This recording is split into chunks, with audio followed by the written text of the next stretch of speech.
Hello and welcome.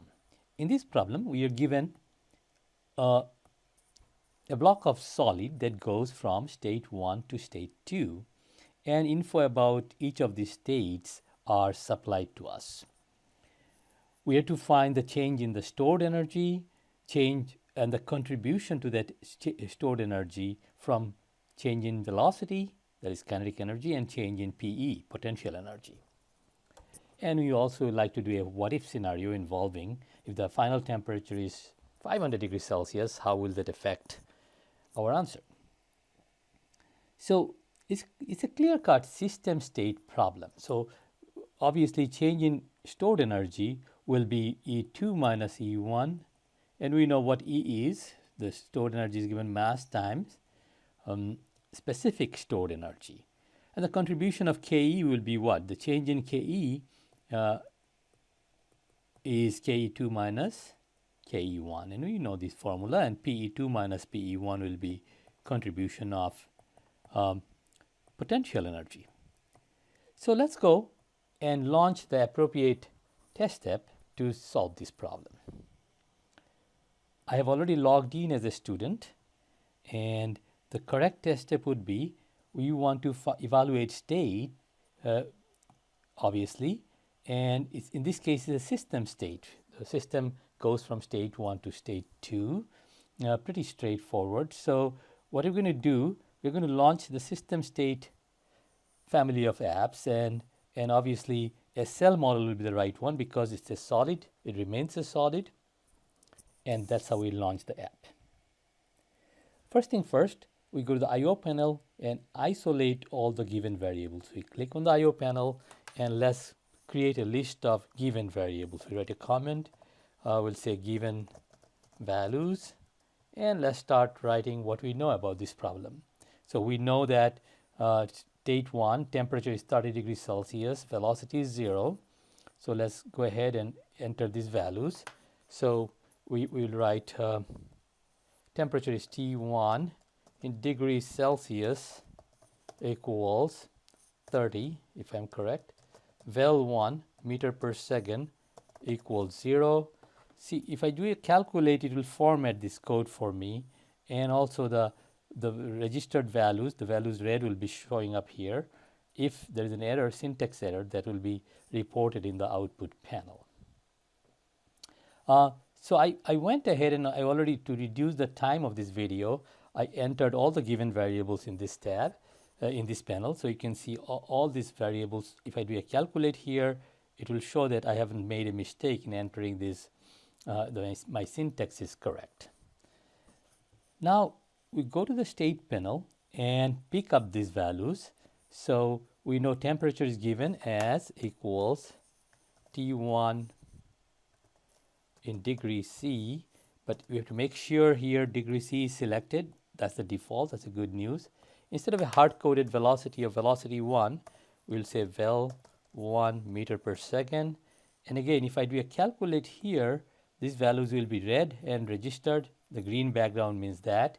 Suppose Z1, I write equals, I'm supposed to write Z1 meter per second, but suppose by Z1 meter, suppose I write Z1 arbitrary thing.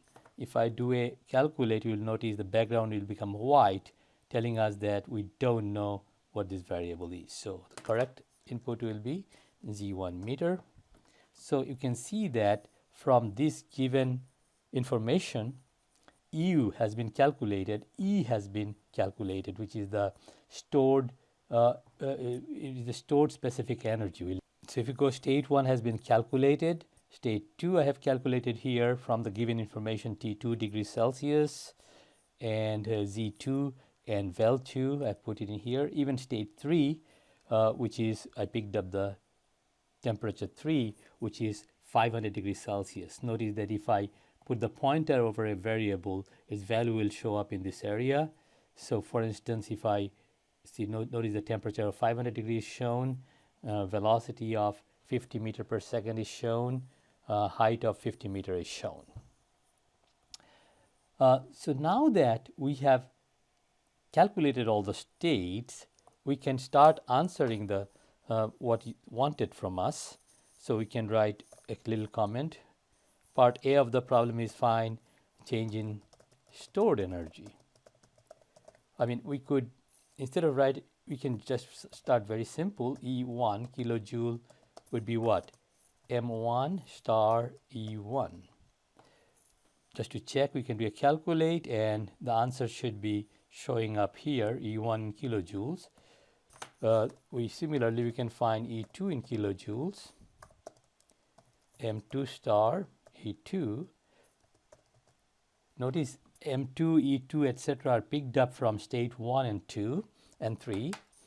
And I'm defining new variable. For instance, delta capital E in kilojoule will be simply E2 in kilojoule minus E1 in kilojoule.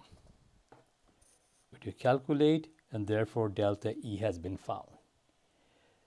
In exactly the same manner, we can find, I've already calculated that, the change in contribution of kinetic energy and contribution of potential energy, as you can see. So the contribution of Ke is given here. We are calculating kinetic energy of state 1, kinetic energy at state 2. The difference is giving us delta Ke. Similarly, PE1 and PE2 are calculated, which is m times acceleration due to gravity times the elevation divided by 1000. Divided by 1000 is necessary to get the unit in kilojoule. Finally, even the what-if study is done, because state 3 has E3 in it, which is based on 500 degrees Celsius temperature, and therefore every part of the question has been answered. But just note how I have separated different part of the answers, and it's a good practice to separate blocks of code. A super calculate will always produce all your final answers in a neat manner, and you can see the test code will contain the test code contains all the state information that we entered, formatted nicely. And then we have this, in this block, we have all the user-defined variables, given variables on the problem. And finally, what computations we have done on the I/O panel to get the answers.